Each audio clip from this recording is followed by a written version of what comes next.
This channel does not promote any violent, harmful, or illegal activities. All content provided by this channel is meant for an educational purpose only. Brought to you by V-Guard, co-powered by Sensodyne O Bhimal, বলো কথা কেশরী।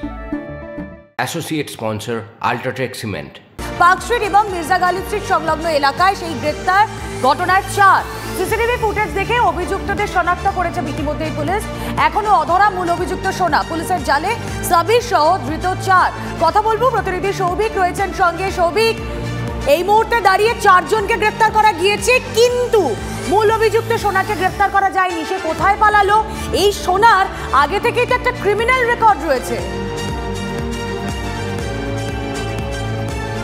একদমই তাই। দেখো, এই মুহূর্তে আমি দাঁড়িয়ে রয়েছি পার্ক স্ট্রিট এবং মির্জা গালিব স্ট্রিটের যে সংলগ্ন এলাকায়। এখানেই কিন্তু গুলি চলেছিল গত পরশু দিনকে রাত্রিবেলায়, এবং একটা ছোট্ট ঘটনা, যেটা একটা বাইক ওভারটেকিংকে কেন্দ্র করেই কিন্তু এই গুলি চলে, এবং যার নাম মূলত উঠে আসছে সেই সোনা।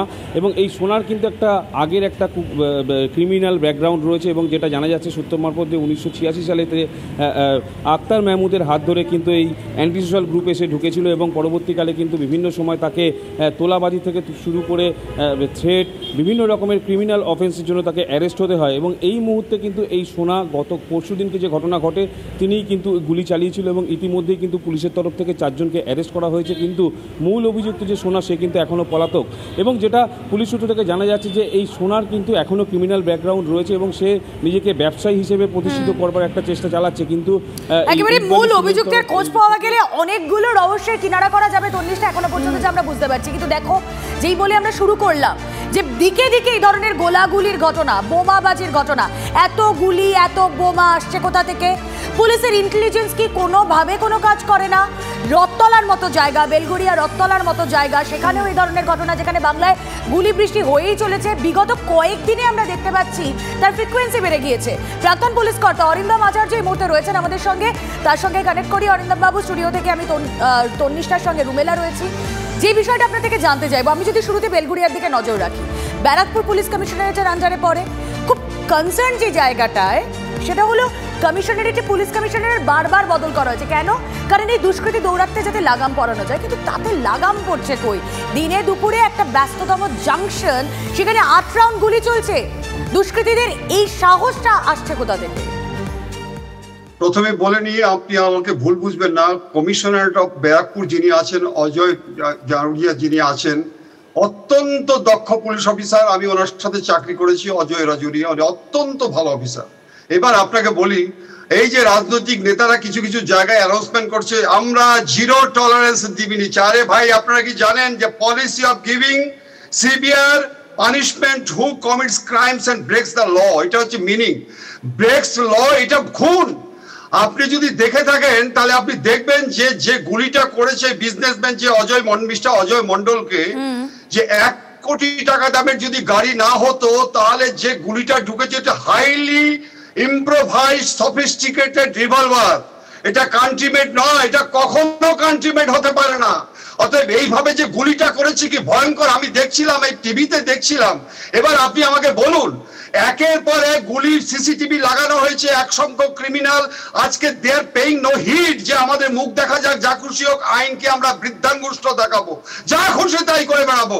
আপনি আমাকে বলুন যে আজকে এই যে মনীষ গুপ্ত যে খুনটা হলো, একটু আগে বললেন, 1.5 বছর আগে আপনাদের অনুষ্ঠানে আমি করেছিলাম, এবং ওখানে তদন্তে বেরিয়েছিল যে তিহার থেকে কারা এইভাবে আজকে অপারেট করছে, বিহার থেকে কারা অপারেট করছে, কিন্তু ইনভেস্টিগেশন হওয়া সত্ত্বেও কেন আজকে তারা রেক্টিফাই হচ্ছে না? ম্যাডাম, আপনাকে একটু কথা বলে দিই, 1860 সালের আইন 167 বছর 64 বছর হয়ে গেল, কেউ পরিবর্তনের কথা চিন্তা করেনি।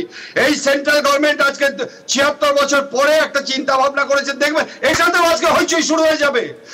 ক্রিমিনাল ধরা হচ্ছে, কিন্তু কাস্টডি ট্রায়াল হচ্ছে না, উইটনেস প্রোটেকশন সিস্টেম নেই। অতএব আপনারা চিৎকাচ্ছেন, আমরা চিৎকার করছি, কিন্তু ক্রিমিনালদের অত্যাচার যারা করছে তাদেরকে বাঁচাতে না, অত্যাচারী যারা হচ্ছে তাদের জন্য এই আইনটা আপনি আমাকে বলুন। দিনের পর দিন যেভাবে আজকে মোটরসাইকেল রাখা হচ্ছে, গুলি করে দিচ্ছে, কোথায় কোথায় গুলি, এবং এই গুলিটা, এই আর্মস গুলো কোথা থেকে পাচ্ছে আপনি আমাকে বলুন। আজকে রাজনৈতিক একেবারে অরিন্দম বাবু ঠিক পয়েন্ট আউট করেছেন আপনি। দেখুন, এই যে ব্যারাকপুর ইন্ডাস্ট্রি বেল্টটা, এখানে খড়দা, টিটাগড়, এই সমস্ত জায়গাগুলোয় যদি একটা দিন বোমাবাজি না হয়, যদি একটা দিন গুলি না চলে, সেখানকার মানুষজন আতঙ্কে থাকে না, আরে বাবা কি হলো, এরকম পরিবর্তিত পরিস্থিতি কেন? কারণ ওখানে গোলাগুলি বোমাবাজি এতটাই খোলামকুচি হয়ে গিয়েছে। আমরা দেখেছিলাম অরিন্দম বাবু যে নাকা চেকিং হয়েছিল বকটুইয়ের পর, আমরা বিভিন্ন জায়গায় দেখেছিলাম, কিন্তু তারপরেও কেন এই অস্ত্রগুলোকে উদ্ধার করা সম্ভব হচ্ছে না? পুলিশ কোথাও গিয়ে কি ব্যর্থ হচ্ছে না কি? এক্স্যাক্টলি কোন জায়গাটা আপনার মনে হয় অ্যাড্রেস করা ইমিডিয়েট বেসিসে দরকার? আপনাকে বলছি, আমি কোচবিহারে চাকরি করেছি, আলফাদের এগেনস্টে আমাদের লড়াই হয়েছিল। ওরা একটা প্যারালাল গভর্নমেন্ট সৃষ্টি করেছিল, প্যারালাল, সেন্ট্রাল গভর্নমেন্টকে ট্যাক্স দাও, আমাদেরও দিতে হবে। এখানেও দেখুন ঠিক সেম, এখানেও দেখুন সেম জিনিসটা চুরি হচ্ছে, যে আজকে বোনাফাইড যারা বিজনেসম্যান, বোনাফাইড তারা ট্যাক্স দিচ্ছে, মেনটেনিং অল ফর্মালিটিস, কিন্তু তারা আজকে ট্যাক্স তুলছে যে আপনাদের তোলা দিতে হবে। আমি আপনাকে বলছি যে এটা আমার খুব দুর্ভাগ্যজনকভাবে আমি বলতে বাধ্য হচ্ছি যে ভোট পরবর্তী হিংসা যেভাবে চতুর্দিকে হয়ে যাচ্ছে, যারা কান্না করছে, যারা আজকে দিনের পর দিন আজকে দেখি just like sheep without radar ঘুরে বেড়াচ্ছে, কোথায় কমপ্লেন জানানো পাচ্ছেন। এক নেতা দেখুন কি কথাবার্তা বলছে। কিন্তু এটা যদি আজকে ক্রিমিনালরা অবজার্ভ করে থাকে যে এক সংখ্যক রাজনৈতিক নেতৃবৃন্দদের জন্য আজকে একেবারে সত্যি কি কোনো রাজনৈতিক ছত্রছায়া এদের এত বারবারন্ত, এত বোমা গুলি আসছে কোথা থেকে তন্নিষ্ঠা? একদম তাই রুমেলা, দেখো সেই প্রশ্ন তো উঠছে, প্রশ্ন আরো উঠছে যে তাহলে কি দুষ্কৃতিমূলক কাজকর্ম যারা করছেন তাদের মন থেকে কোথাও একটা শাস্তির ভয়টাই চলে গেছে? এত অস্ত্র কোথা থেকে আসছে? শুক্রবার রাত থেকে শনিবার দুপুর 24 ঘন্টারও কম সময়ের মধ্যে রাজ্যের চার জায়গায় চলল গুলি। কলকাতার পার্ক স্ট্রিট থেকে বেলগড়িয়া, বসিরহাট থেকে মালদহ, দিকে দিকে দুষ্কৃতী দৌড়াতো। কোথা থেকে আসছে এত অস্ত্র? প্রশ্ন তো উঠছেই। আসলে এই প্রশ্নগুলোর উত্তর খোঁজার চেষ্টা করি, আমাদের প্রতিনিধি সুজয় আমাদের সঙ্গে রয়েছেন। সুজয়, বারবার করে ঘুরে ফিরে সেই একই প্রশ্ন, দিকে দিকে যখন গুলি চলছে, বোমাবাজি হচ্ছে, কোথা থেকে আসছে এত অস্ত্র?